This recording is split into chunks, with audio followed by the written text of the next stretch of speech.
नमस्कार, जनप्रवाद सुपरफास्ट में आपका स्वागत है। मैं हूं हेमेंद्र सिंह। एक नजर डालते हैं आज की सुर्खियों पर। रक्षा मंत्री राजनाथ सिंह और अमेरिकी रक्षा मंत्री मार्क टी एस्पर ने प्रतिनिधि स्तर की बैठक की। इसके साथ ही दोनों देशों के बीच 2+2 की प्रक्रिया शुरू हो गई है। आज दोनों देशों के मंत्री रक्षा तथा सामरिक साझेदारी के क्षेत्र में अहम समझौतों पर मुहर लगाएंगे। 2+2 समझौतों के बाद हैदराबाद हाउस से साझा बयान जारी किया जाएगा, जिसमें दोनों देशों के बीच सामरिक दृष्टि से हुए महत्वपूर्ण समझौतों की जानकारी दी जाएगी। रक्षा मंत्री राजनाथ सिंह ने कहा है कि बातचीत अच्छे दौर में पहुंच चुकी है, जल्द सबके सामने परिणाम आएंगे। पीएम मोदी आज पीएम स्वनिधि योजना के लाभार्थियों से संवाद करेंगे। इसके लिए आगरा के 3 स्ट्रीट वेंडरों का चयन किया गया है। इन तीनों ने स्वनिधि योजना में मिले 10-10 हजार रुपए के ऋण से गरीबी दूर की। इनमें से सुमेला ने खिलौनों की दुकान लगाई, प्रीति नारियल पानी और फल बेचती हैं। केंद्रीय मंत्री जितेंद्र सिंह ने कहा कि सरकारी पुरुष कर्मचारी जो एकल अभिभावक हैं, अब वे भी चाइल्ड केयर लीव के हकदार होंगे। उन्होंने कहा कि एकल पुरुष अभिभावक में वे सभी कर्मचारी आएंगे जो अविवाहित या विधुर या तलाकशुदा हैं। कांग्रेस अध्यक्ष सोनिया गांधी ने आज जनता के नाम वीडियो संदेश साझा किया है। इसमें कहा गया है कि नए बिहार के लिए एकजुट होकर महागठबंधन को जिताने का समय आ गया है। संदेश में सोनिया ने नीतीश और मोदी सरकार पर निशाना साधा है। वैशाली में मुख्यमंत्री नीतीश कुमार ने लालू यादव पर हमला बोला है। उन्होंने कहा कि 8-9 बच्चे पैदा करने वाले बिहार के विकास की बात करते हैं। लालू को बेटियों पर भरोसा ही नहीं था, तभी तो बेटे की चाह में कई बेटियां हो गईं। नीतीश कुमार के बयान पर तेजस्वी यादव ने पलटवार किया। उन्होंने कहा कि आदरणीय नीतीश जी मेरे बारे में कुछ भी अपशब्द कहें वो मेरे लिए आशीर्वचन है। नीतीश जी शारीरिक मानसिक रूप से थक चुके हैं, कुछ भी बोल रहे हैं। इस बार रोजी रोटी, रोजगार और विकास के मुद्दों पर चुनाव होगा। राजस्थान में मास्क पहनना अनिवार्य हो जाएगा। इसके लिए गहलोत सरकार कानून बनाएगी। विधानसभा के आगामी सत्र में सरकार विधेयक लाएगी। मुख्यमंत्री अशोक गहलोत ने कहा कि संक्रमण का प्रसार रोकने के लिए ये कदम बेहद जरूरी है। चांद पर इंसानी बस्तियां बसाने की वैज्ञानिक उम्मीदें और मजबूत हो गई हैं। नासा ने चंद्रमा की सतह पर पानी की खोज की है। खास बात यह है कि पानी चंद्रमा की सतह पर ऐसे इलाके में मिला है जहां सूरज की किरणें पड़ती हैं। पानी की खोज सोफिया ने की है। सुप्रीम कोर्ट आज हाथरस की घटना की जांच पर फैसला सुनाएगा। फैसले के बाद ये संशय समाप्त हो जाएगा कि इस मामले की जांच कौन करेगा। याचिकाकर्ता ने एसआईटी गठन और सुप्रीम कोर्ट के पूर्व या वर्तमान जज को जांच में शामिल करने की मांग की थी। सैन्य कमांडरों की 2 दिवसीय कॉन्फ्रेंस जारी है। आज संवेदनशील इलाकों में युद्धक तैयारियों की समीक्षा की जाएगी। इस बैठक में रक्षा मंत्री राजनाथ सिंह, सेना प्रमुख जनरल MM नरवणे मौजूद रहेंगे। पहले दिन 13 लाख की तत्काल वाले बल में मानव संसाधन प्रबंधन संबंधित मुद्दों पर चर्चा हुई। जम्मू कश्मीर की पूर्व सीएम महबूबा मुफ्ती पर गुजरात के उप मुख्यमंत्री नितिन पटेल ने जोरदार हमला बोला है। पटेल ने कहा कि अगर महबूबा को भारत और तिरंगे में आस्था नहीं है तो वो भारत छोड़कर पाकिस्तान चली जाएं। बीजेपी ने यूपी और उत्तराखंड राज्यसभा चुनाव के लिए उम्मीदवारों की लिस्ट जारी कर दी है। इसमें यूपी से हरदीप सिंह पुरी, अरुण सिंह, ब्रजलाल, नीरज शेखर, हरिद्वार दुबे, गीता शाक, BL शर्मा और सीमा द्विवेदी को उम्मीदवार बनाया गया है। वहीं उत्तराखंड से नरेश बंसल को टिकट दिया गया है। अयोध्या में श्री राम मंदिर निर्माण शुरू होने के साथ ही स्मार्ट सिटी बनाने का काम तेज हो गया है। सीएम योगी ने कहा है कि अब अयोध्या में पर्यटकों की तादाद बढ़ेगी, इसलिए CNG और PNG स्टेशन खोले जाएंगे। सीएम के ऐलान के बाद ग्रीन गैस लिमिटेड ने इसे अमल में लाने की कवायद शुरू कर दी है। महाराष्ट्र के मुख्यमंत्री ठाकरे ने गांजे वाले बयान पर हिमाचल के CM जयराम ठाकुर ने प्रतिक्रिया दी है। CM जयराम ने कहा है कि हिमाचल राज देवभूमि है, इसलिए CM ठाकरे की गांजे वाली बयानबाजी बेहद निंदनीय है और उनको इससे बचना चाहिए।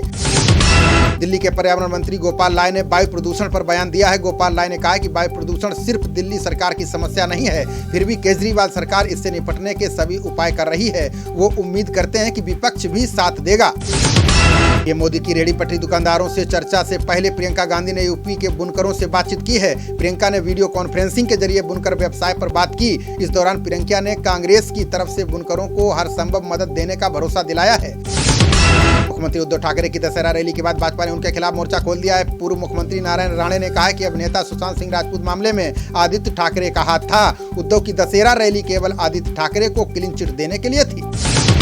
किसान आंदोलन को लेकर रेल मंत्री पीयूष गोयल ने कैप्टन अमरिंदर सिंह को पत्र लिखा है। इसमें कहा गया है कि रेल सेवाओं की पूर्ण बहाली सुनिश्चित करने के लिए राज्य सरकार जरूरी कदम उठाए।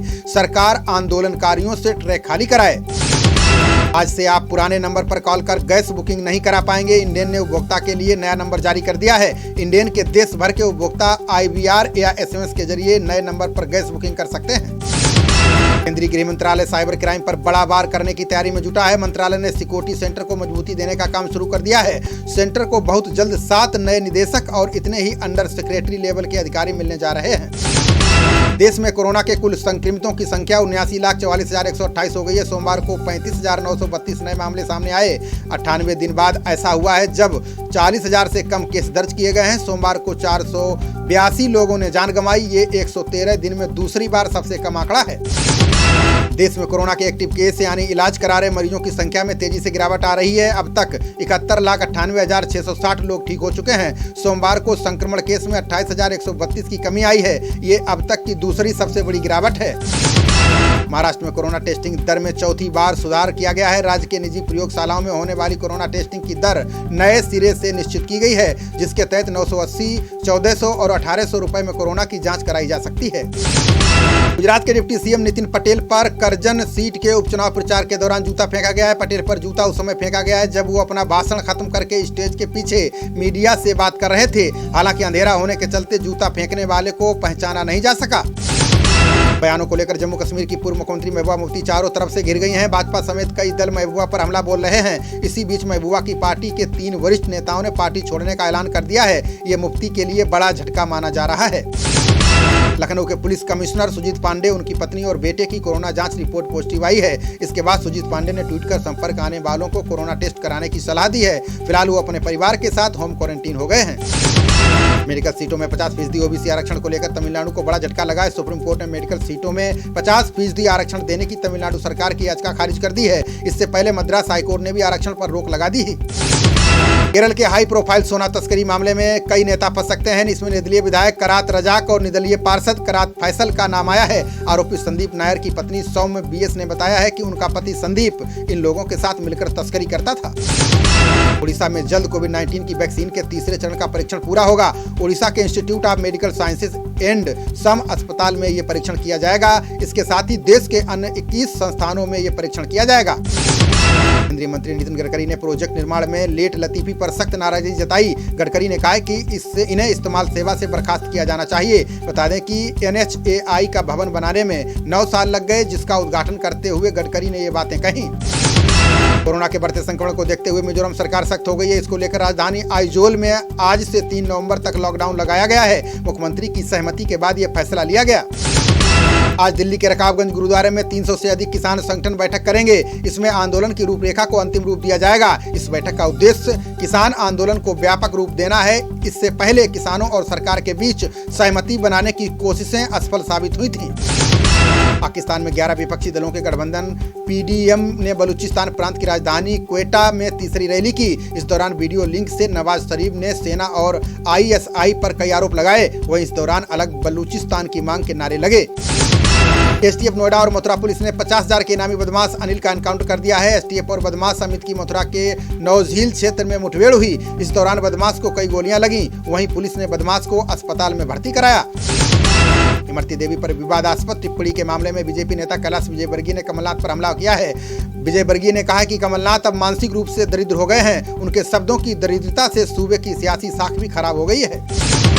CAG ने CBI केसों पर अपनी रिपोर्ट जारी की है। इसमें कहा गया है कि CBI द्वारा दर्ज भ्रष्टाचार के मामले में 40% की कमी आई है। ये कमी 2017 के मुकाबले दर्ज की गई है। CAG ने कहा कि भ्रष्टाचार के मामलों में कमी एक अच्छा संकेत है। मेडिकल प्रवेश परीक्षा नीट ने रिजल्ट के बाद आज से काउंसलिंग शुरू कर दी है। छात्र काउंसलिंग के जरिए MBBS और BDS सहित अन्य कोर्स की सीट आवंटित करा सकते हैं। छात्रों को अपनी सीट बुक करने के लिए 2 नवंबर तक पंजीकरण कराना होगा। कैम्ब्रिज यूनिवर्सिटी के वैज्ञानिकों ने कोरोना को लेकर शोध किया है, जिसमें पता चला है कि कृत्रिम फेफड़ों में वायरस 6 दिन तक जीवित रहता है। वैज्ञानिकों ने पता लगाया है कि कैसे वायरस मानव कोशिकाओं को संक्रमित करता है। वैज्ञानिकों ने उम्मीद जताई है कि जल्द कोरोना की दवा खोज ली जाएगी। राजधानी दिल्ली में 3 दिन से संक्रमण के 4000 से ज्यादा मामले आ रहे हैं। इसमें पहले सितंबर माह में भी इसी तरह दैनिक मामले आ रहे थे। तब संक्रमण की दूसरी लहर थी। विशेषज्ञों का कहना है कि समय से पहले ही दिल्ली में कोरोना का तीसरा चरण दिख रहा है। भाजपा सांसद प्रज्ञा ठाकुर ने फैमिली प्लानिंग पर बड़ा बयान दिया है। प्रज्ञा ठाकुर ने हिंदुओं को नसीहत देते हुए कहा कि हमारा समाज परिवार नियोजन को बढ़ावा दे रहा है, जिसके चलते हिंदुओं की संख्या घट रही है। इसलिए अब हिंदुओं को इस मामले पर गंभीरता से सोचना होगा। केंद्र सरकार ने लोगों को कोरोना संकट से उबारने के लिए नया प्लान बनाया है। इंडियन स्टार्टअप से फंडिंग की किल्लत दूर होगी। जो कंपनी इस अनलिस्टेड स्टार्टअप में निवेश करेगी उसे 2 साल तक टैक्स में छूट दी जाएगी। बाहुबली विधायक विजय मिश्रा पर योगी सरकार और शिकंजा कसने जा रही है। अब विजय मिश्रा के अवैध साम्राज्य पर प्रयागराज जिला प्रशासन कार्रवाई करेगा, जिसमें विधायक के अल्लाहपुर स्थित शॉपिंग कॉम्प्लेक्स पर बुलडोजर चलवाने की तैयारी की जा रही है। राजस्थान के नगर निगम चुनाव के लिए कांग्रेस और बीजेपी ने घोषणा पत्र जारी कर दिया है। बीजेपी ने अपने घोषणा पत्र में वसुंधरा राजे का फोटो गायब कर दिया है, वहीं कांग्रेस ने अपने चुनावी घोषणा पत्र में सचिन पायलट का फोटो नहीं लगाया है। उत्तर प्रदेश में पुलिसकर्मी बगैर अनुमति के दाढ़ी बाल नहीं बढ़ा सकेंगे। स्टाइलिश दाढ़ी बाल के लिए भी अधिकारियों से अनुमति लेनी होगी। डीजीपी हितेश चंद्र अवस्थी ने नए सिरे से निर्देश जारी कर दिए हैं। उन्होंने कहा है कि सिख धर्म के लोगों को छोड़कर हर पुलिसकर्मी पर यह नियम लागू होगा। पतंजलि योगपीठ अब योग और आयुर्वेद के साथ प्राचीन धर्म ग्रंथों के शोध करेगी। आचार्य बालकृष्ण के निर्देशन में टीम ने वेद पुराणों और ज्योतिष के रहस्यों पर अनुसंधान शुरू कर दिया है। आचार्य बालकृष्ण ने बताया कि बहुत बड़ा काम है। ग्रंथों में वो सभी सूत्र विद्यमान हैं जो इस संसार की प्रगति में सहायक हैं।